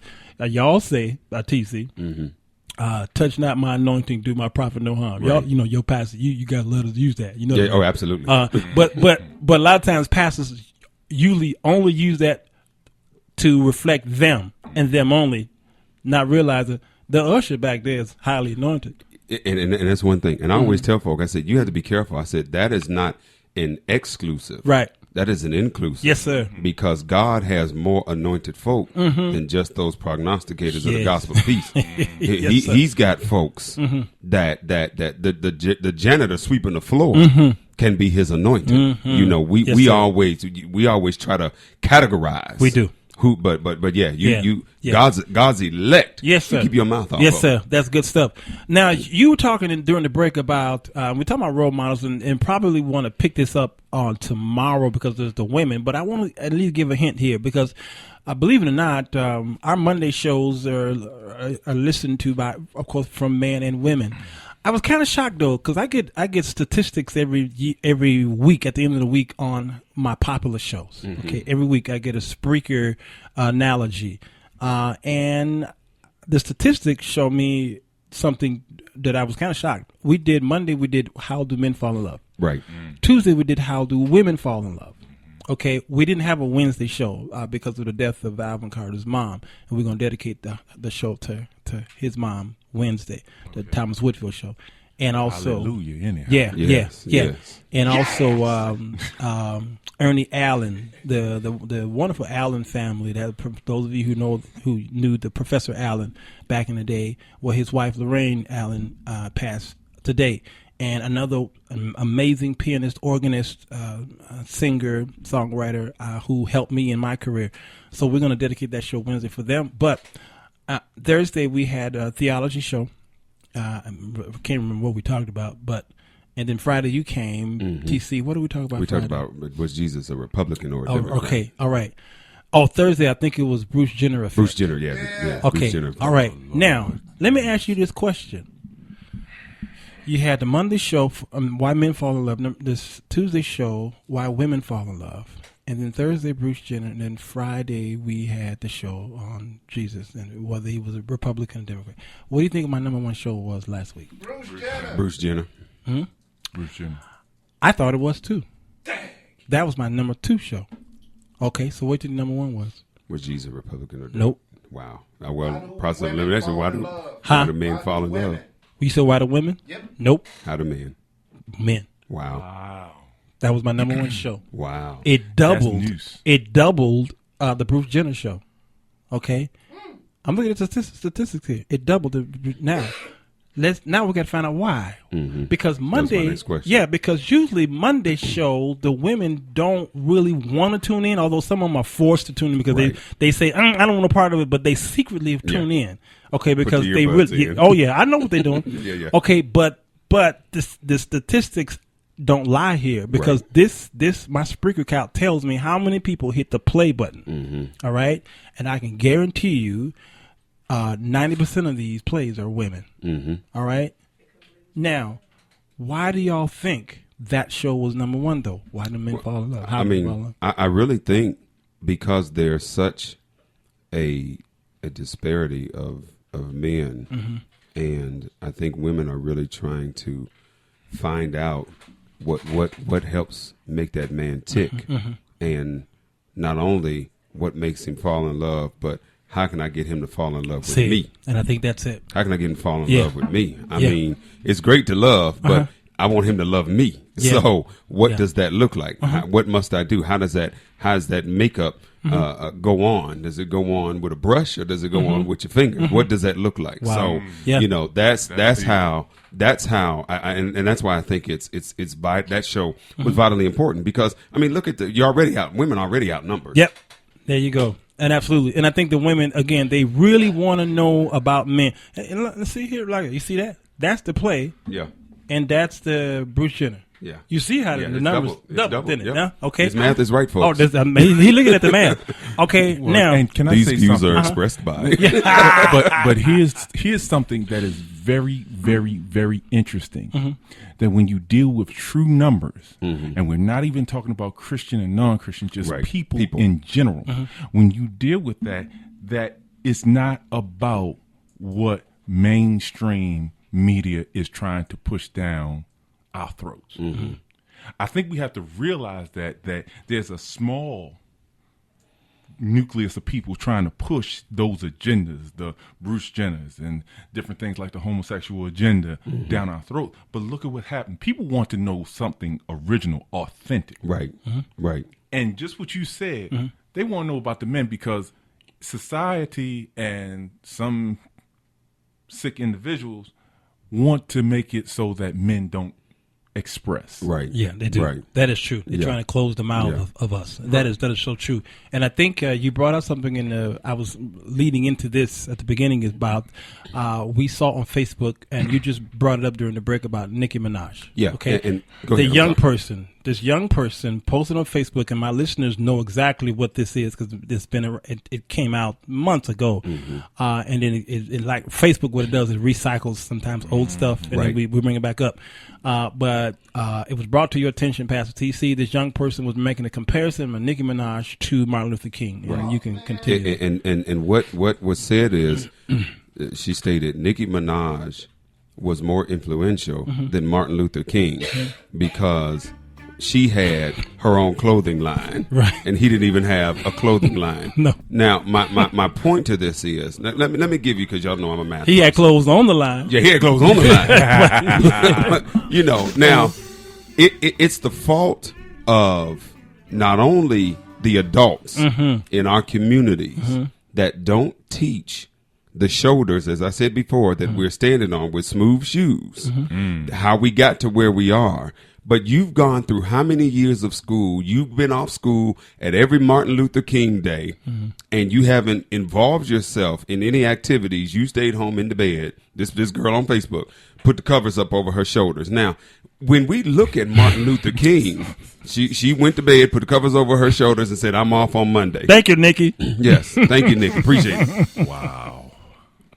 Martin Luther King, Dr. Martin Luther King Jr., was a gifted student. He entered college at 15. Yes, sir. Most folk at 15 not thinking about college. We're trying to get out of middle school and enter into high school. And puberty. Exactly. We just trying to figure out why am I smelling? Why am I smelling myself, as my daddy would say. You know, now look at where he is. He skipped grade 9 and 12 before enrolling in 1944. Yep. So now here is this man who earned a doctorate degree in systematic theology. Now we're talking about role models and why we should have the pride in role models and these male role models. When we look at Dr. Martin Luther King, there is the comparison that this man showed us and helped pave the way. Say what you want to say. Right. But he stood in places that a lot of us would be afraid to stand because we don't want to be disliked. Wow. Yeah. We want folks to say, "Oh, you're so great, you're so wonderful." Well, you know, just because I'm great and wonderful doesn't mean I have to agree with you all the time. And he was able to reach pinnacles that most folk will never reach because we're too busy in the background. Yeah. Yeah. But I thought that was terrible. Yeah, it is terrible. And again, there's a deception on role model. Okay, and I'm not gonna go into the whole Bruce Jenner because we did the show last week. But this is a process that has been forced on us. We were forced to find out or to discover who the role model should be. Today, I was watching MSNBC, which I think I do it because it is a replacement of crack cocaine. All right, so that I won't get hooked on crack, I turn that on. Right. All right. So when I watch it, they keep doing segments. Everybody, each person who comes to do their own show, do a segment on somebody like Jenner or someone who has come out. Okay. And when they get through with their little segment, they're celebrating it so much that if you're not careful, you'll get pushed into this acceptance and the celebration tool where you say, you know what, they got a point. And again, this is a spiritual deception. I believe that, of course, is all coupled around the God of this world. But the deception of who the role model should be, and a lot of times the role model is somebody in your house who are better role models than the people you don't know who are on your TV. Right. I'm talking about even these entertainers who you can't call them. Can't call them. Okay, they will not pick up the phone. Nope. And some of you are part of some churches where you can't even touch the pastor. No, don't even get 5 feet from him, or that you're gonna get pushed away. Yeah. Okay, so you can say that those men, those pastors are your role models in your church, but you cannot text, call them, inbox them. You can't even get to the house. No relationship. Okay. So they are like somebody that's on your television. And so I think my greatest role model, of course, my father is my greatest living role model. Yeah. Okay. But then you got those role models who you can touch, man. You can literally walk up and talk to them. And I've talked to some great men in Chicago. Matter of fact, they named the expressway after one, Bishop Ford. Bishop Ellis Ford. This man was so amazing and personable that he knew everybody's name, even though he was the international bishop of the Church of God in Christ at large. That's like 6 million or more people. He knew names, and when he walked up to children, if President Carter was with, well, at that time during his administration, it was President Bill Clinton. Mm-hmm. Okay, if Clinton was walking with him down the hallway and Bishop Ford saw children, Clinton was number 2. Yeah, he stopped. Yeah, and he bowed down and played with the kids on the ground in his suit. Told the president, "You have to wait." Yeah. Now that is the heart of Christ. Okay. And that is so important. We have got to take, we keep talking about it. We got to help our children because they're going to grow up. They're going to move, and they're not going to move into places when we move over. Right. They're not going to be able to move in. Wow. Because they're going to be unprepared. Yes, sir. They're going to not care. And they're going to have a rubber stamp when it comes time for them to lead. They don't know how to follow. That's true. They're not going to be able to lead. And it's amazing to me how many folk want to lead and you can't even understand the magnitude of being a great follower. Wow. And we always say, I want to be a follower of Christ. Well, we don't want to do the things necessary to follow. Yeah. But we want to, we as soon as somebody says lead, we're ready to lead. And then we fail in our leadership. Why? Because we did not understand how to be a follower. And I mean, and when you were talking about Bruce Jenner and all that. Remember when Michael Sam, when he came out, it was like 3 or 4 or 5. Boop, boop, boop, boop, boop, boop, boop. Right up. And this is what's being shoved down our young people's throat again. And I mean, it's here you go. And I mean, you have to take what I say, and this is where I said last week, the church becomes silent when it's things that they need to speak about. And I'm not saying you have to be confrontational, right? But you got to speak up. You really do. Here's what I think people really don't get, and I was trying to wait for you to get a pause. Sure. Okay. I'm just paused. Thank you, sir. For the call. That's right. All right. Now. Commercial break. Nope. So now that we have that right, now that we have all of that here, we've gone from, you talked about the churches, large, and people can't even talk to their pastor. Right. Okay. We've gotten so big because we want to be celebrities. Yeah.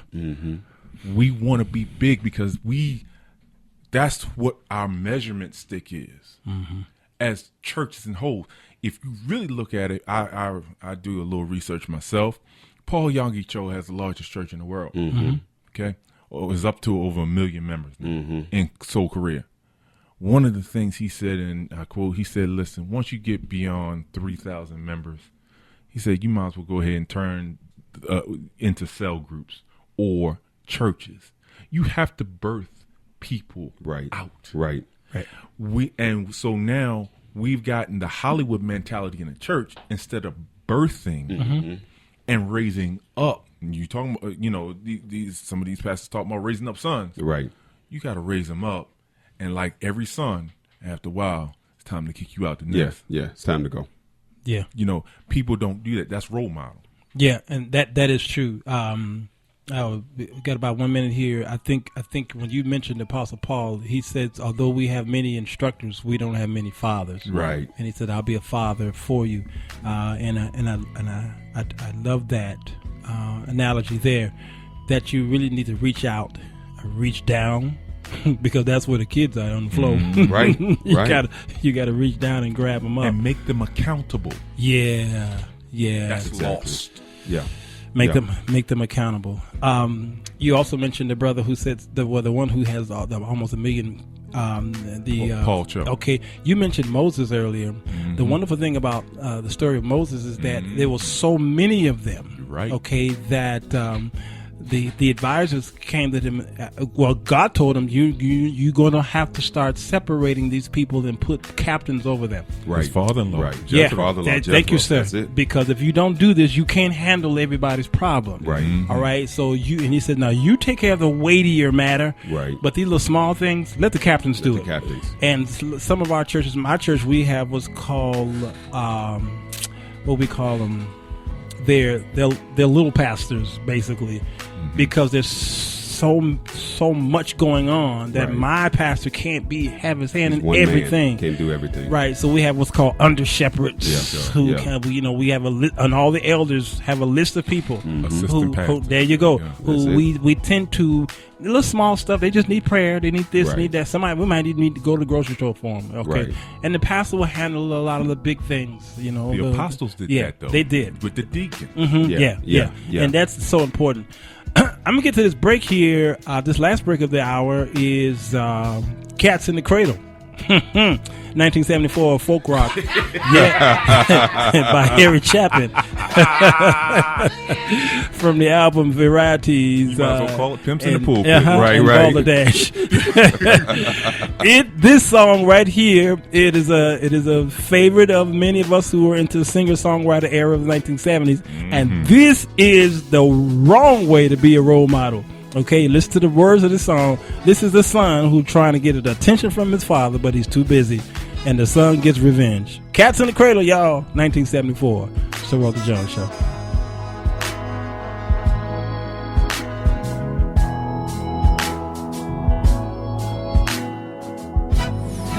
Log on to urbanbroadcastmedia.com and check out the many services Urban Broadcast Media provides. Whether it's social media, video production, radio broadcasting, or audio recording, we got you covered.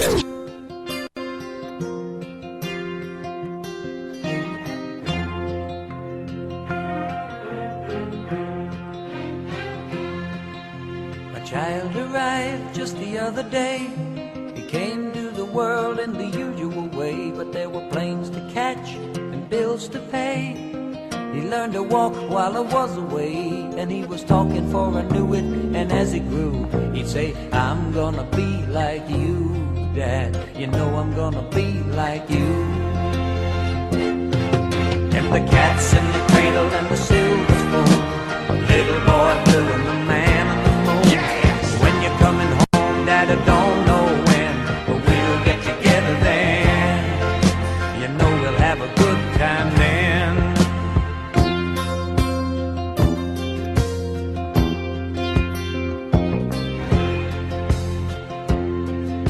My son turned 10 just the other day. He said, thanks for the ball, Dad, come on, let's play. Can you teach me to throw? I said, not today, I got a lot to do. He said, that's okay, and he walked away, but his smile never dimmed. Said, I'm gonna be like him, yeah, you know I'm gonna be like him.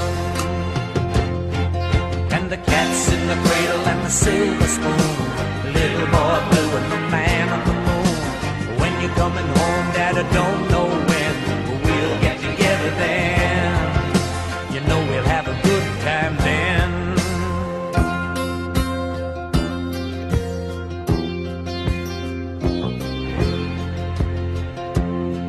Well, he came from college just the other day, so much like a man I just had to say, son, I'm proud of you, can you sit for a while? He shook his head and he said with a smile, what I'd really like, Dad, is to borrow the car keys. See you later, can I have them please?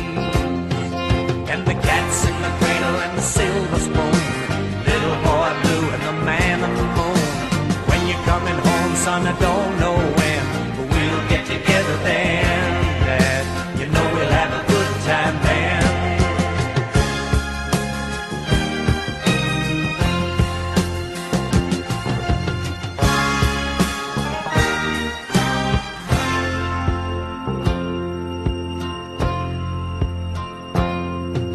I've long since retired, my son's moved away. I called him up just the other day.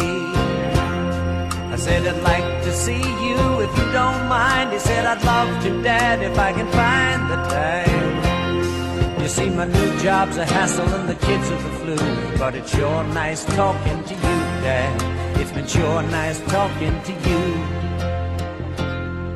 And as I hung up the phone, it occurred to me, he'd grown up just like me. My boy was just like me. And the cat's in the cradle and the silver spoon, little boy blue and the man on the moon. When you're coming home, son, I don't know when, but we'll get together then, Dad. We're gonna have a good time there.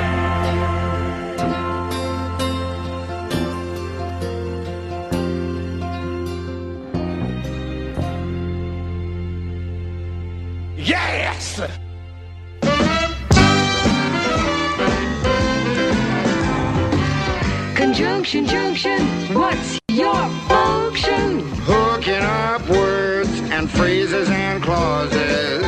Conjunction, junction, how's that function? I got 3 favorite cards that get most of my job done. Conjunction, junction, what's their function? I got and, but, and, or, they'll get you pretty far. And, that's an additive, like this and that. But, that's sort of the opposite, not this, but that. And then there's or, O-R, when you have a choice like this or that. And, but, and, or, get you pretty far. Conjunction, junction, what's your function? Hooking up 2 boxcars and making them run right. Milk and honey, bread and butter, peas and rice. Hey, that's nice. Dirty but happy, digging and scratching, losing your shoe and a button or 2. He's poor but honest, sad but true. Boo-hoo! Conjunction, junction, what's your function? Hooking up 2 cards to 1 when you say something like this. Choice, either now or later, or no choice. Neither now nor ever. Hey, that's clever.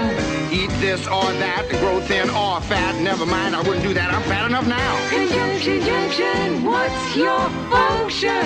Hooking up phrases and clauses that balance like out of the frying pan and into the fire. He cut loose the sandbags, but the balloon wouldn't go any higher. Let's go up to the mountains or down to the seas. You should always say thank you or at least say please. Conjunction, junction, what's your function? Hooking up words and phrases and clauses in complex sentences like, in the mornings when I'm usually wide awake, I love to take a walk through the gardens and down by the lake, where I often see a duck and a drake. And I wonder as I walk by just what they'd say if they could speak. Although I know that's an absurd thought. Conjunction, junction, what's your function? Hooking up cars and making them function. Conjunction, junction, how's that function? I like tying up words and phrases and clauses.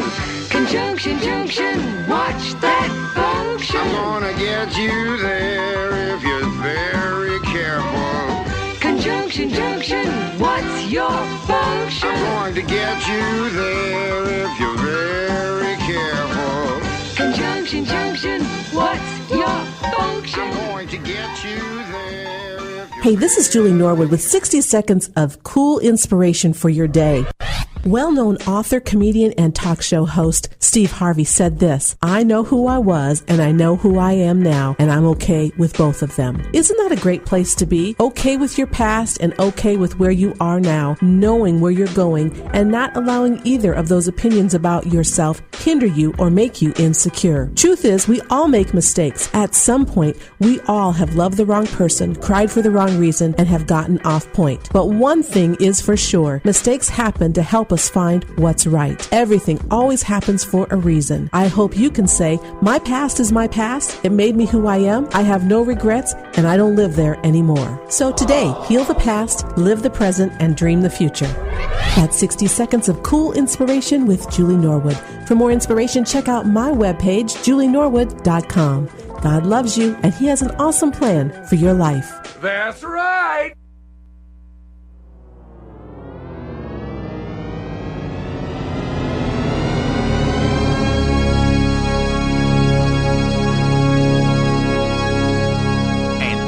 Our feature presentation. Jones! Sir Walter Jones! Sir Walter Jones! Sir Walter Jones! Sir Walter Jones! Sir Walter Jones! Sir Walter Jones!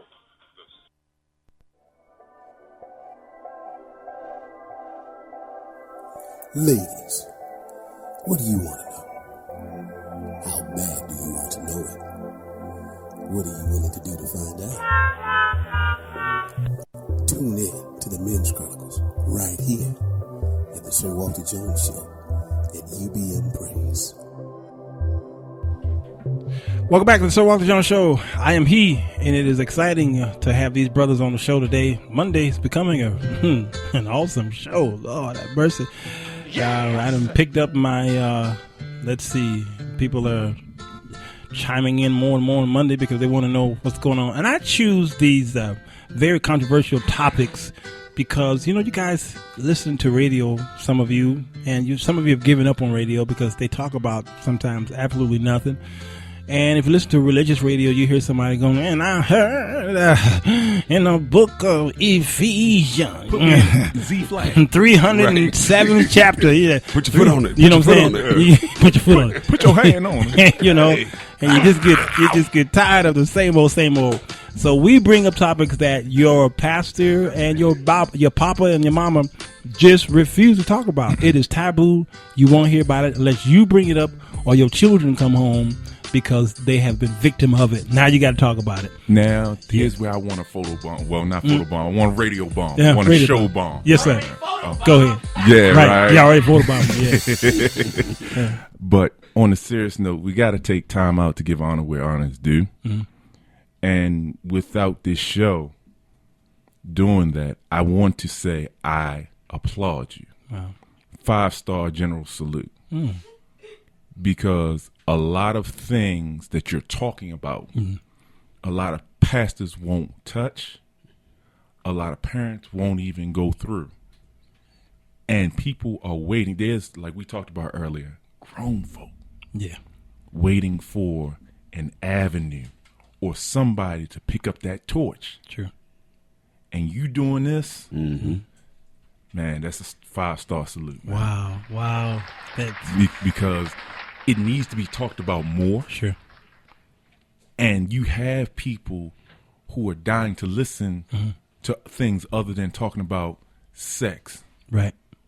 Or who has the later get, who has the later get, or the latest person to come out the closet, right? Mm-hmm. The scripture says the earnest creature waiteth for the manifestation of the sons of God. Right. Yes, so sir. if that's the case, we got to start putting it out there. Yeah. And so I salute you because, and we need to take time out to give people flowers while they're living. I'm tired of going to funerals and hearing everybody giving their accolades and be like, well, he was such a good man and she did so much for the community. When did you tell this person why they living? Right. You're right. You talking about role models? Ladies and gentlemen, Sir Walter I present to you Sir Walter Jones. Where's my checkbook? Tito, give me some tissue.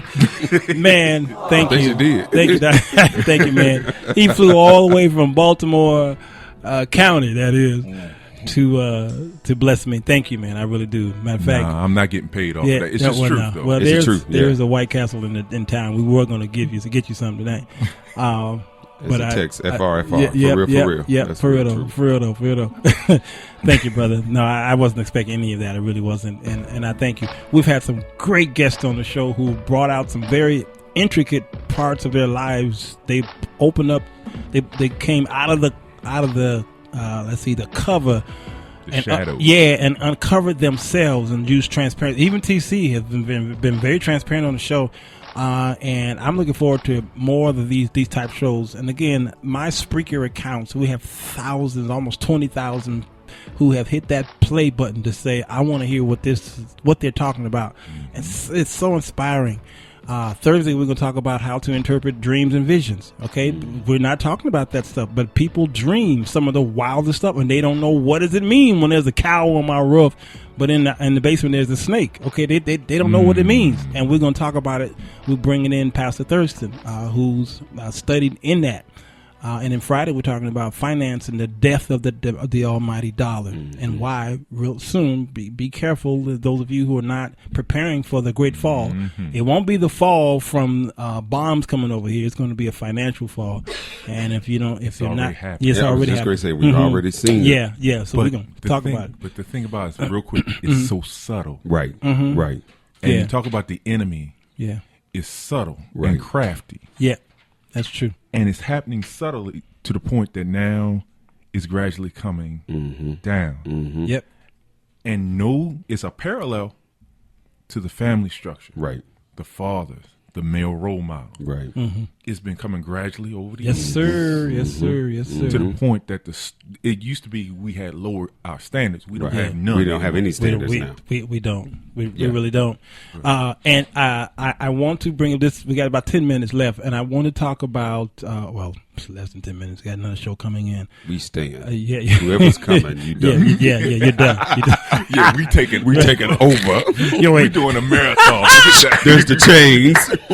You can sing break every chain, but we chained in. We ain't breaking no chain. We ain't breaking nothing. Well, you Negroes. Lock them doors. Code 10. This is crazy. Code 10. It's Joe Clark. It's Joe Clark. The enemy is here. Put them chains on them doors. All right, Batman. That's a great segue. Yeah. I'm looking at pastors who have a lot of men in their church. And I want to make a statement here so you guys can help me out. The a good man will not follow another man unless he is like me, okay, or he is someone who I'm aspiring to be like. All right? So help us out here, brothers. You got a pastor who's got a lot of men in their life who are following them. Not necessarily members of the church, but some pastors are in other things. For instance, you have a shelter that they're all men, right? Right. Okay. All right. These men look to you for guidance. They do. Okay. If you was somebody who was kind of shaky, good men are not going to follow you. No. All right. And now you look at Jim Jones and a lot of these ones who killed off. Notice the color scheme of all the ones that look at Peter Popoff. All right.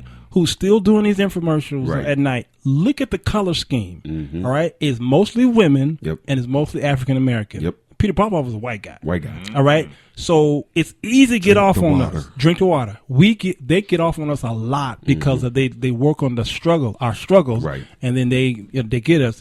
But you won't find a whole lot of men running to that stuff. No. Okay. Now tell me why. Who is the perfect man that people follow? Is it the man who appears to be a real man? Well, I think that men want to follow somebody who's going to be real with them. Yeah.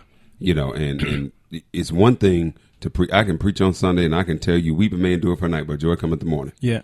But after church is over, you still got to live through the proclivities you're in. That's right. Until that joy cometh. But trying to get that person. So what's going to happen is they're going to believe me, but then they'll follow me because they understand that I'm in the same struggle with them. Good. And and there's a I'll tell this real quick. I told this when my child was little, I never will forget. My baby was little, and all of a sudden the baby kept crying. And first thing that mama wants to do is pick the baby up. Pick the baby up. Mama said, you know what? I gotta break. This child just gonna have to cry. Well, all of a sudden, Pawpaw was there. Yeah. So Pawpaw said, I don't want to see the baby cry. I want to pick the baby up. Mama came over and said, stop picking that baby up. All of a sudden, she didn't hear the baby crying anymore. She said, I know he didn't pick that baby up. He didn't pick the baby up. He got in the crib. Oh, yeah. With the baby. Oh, wow. So now what happens is real men will follow real men who get in the situation with you to say, hey, you know what? I understand what you're dealing with. And I tell the men, even the men in the shelter, I said, look, I said, once again, your condition is not your conclusion. You can make it from where you are to where God wants you to be. We talked about success stories that we've had, but that real man wants somebody who's going to look at them and say, hey, you know what you're doing is coffee house crap. I cleaned it up. It's coffee house crap. And you have to I feel like Chief was in the room on that one. But you got to stop what you're doing. Where's Digital Underground? Because I'm about to ruin the image and the style that you're used to. Yes. We got to get to a point that we become real with men. And those men, when you're real with them, they'll follow you. Now, they may not like what you got to say because it hit home. Yeah. But they'll follow you because you're being real with them. Wow. Well, let me just put something out there. Jesus had a Judas. And what we have to realize is everybody's not going to agree with you. Right. Right. Jesus had a Peter. And Jesus said, before the crow strikes thrice, you're going to deny me thrice. You're going to have some people and men that may not agree with you. Right. They may not even like you and roll with you at a point in time first, but they'll respect you because they know where you stand. Right. Right. True. We don't have enough men standing Right. as fathers. Right. Yeah. We don't have enough men standing as father figures and leaders. Right. So now you have weak folks. Right.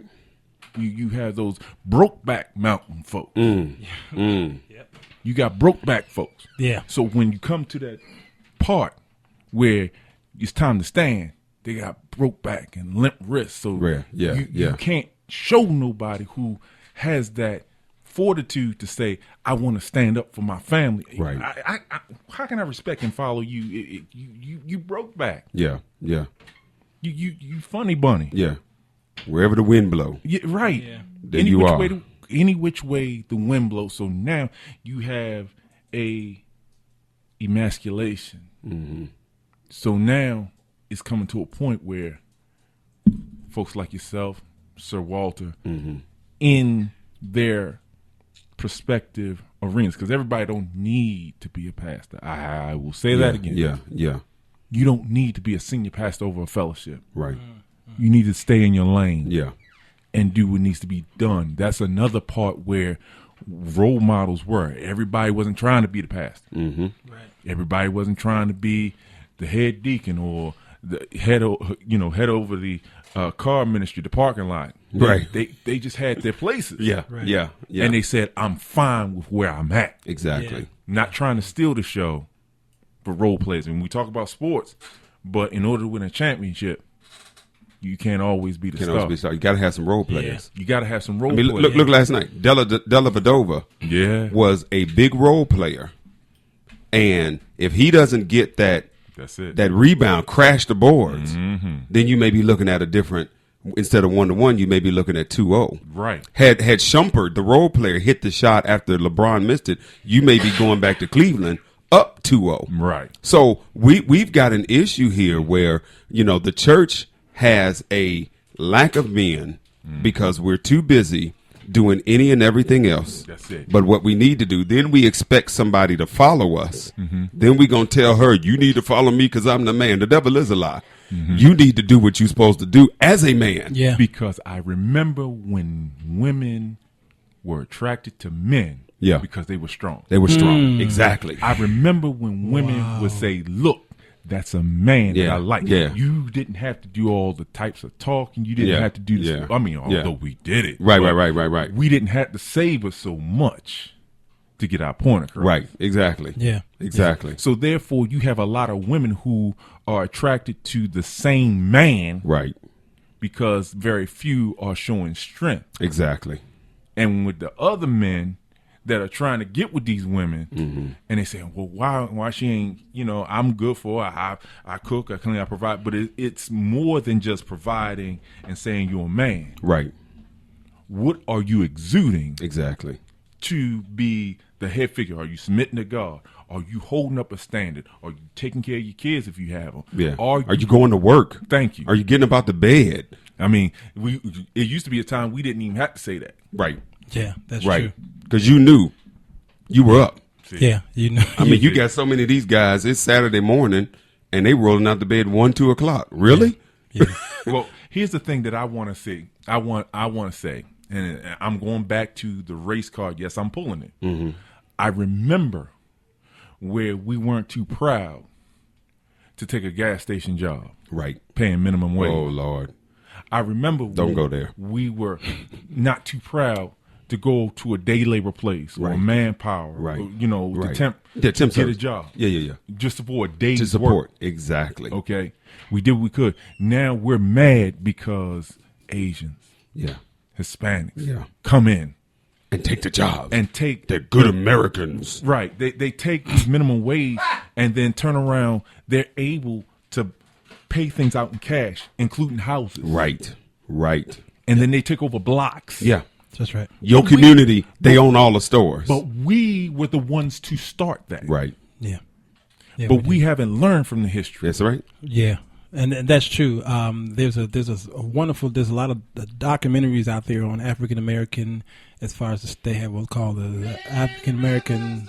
Yeah, that one, and then you had the stock market, the African American stock market, the Black Wall Street, Black Wall Street. Yeah. Okay, many of the middle class. I went to see Martin Luther King. I walked through his house. Yeah, and that entire block was upper middle class.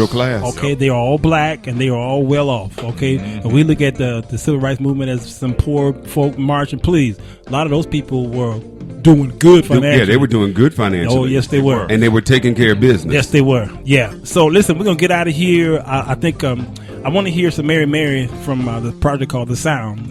The song called Dirt. Listen to the lyrics to it. It's called Dirt. It's talking about from where we come from. What I took away from Pastor TC is get in the crib, y'all. That's it. Get in the crib. What I took back, I took from our dear friend from Baltimore is the old saying from the Westerns. They said when men were men and women loved it. Yeah, that's an old saying there. Whatever happened to that time when men were men and women loved it? Oh. Meet me here tomorrow, y'all. Two-hand Luke, Sir Walter. Tomorrow, there you go. It's the Big Luke, man. What can I say? I gotta get out of here. Go to Spreaker.com.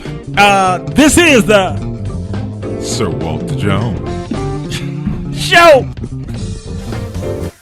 You've been listening to the Sir Walter Jones Radio Show, where he provides you with a biblical perspective for your everyday life.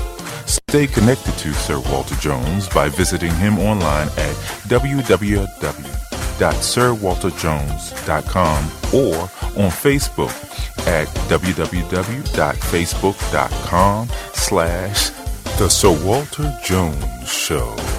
Stay tuned until next time with the Sir Walter Jones Show with Sir Walter Jones.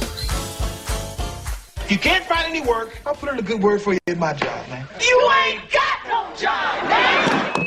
Yeah, one more time. Randy Watson, how about it?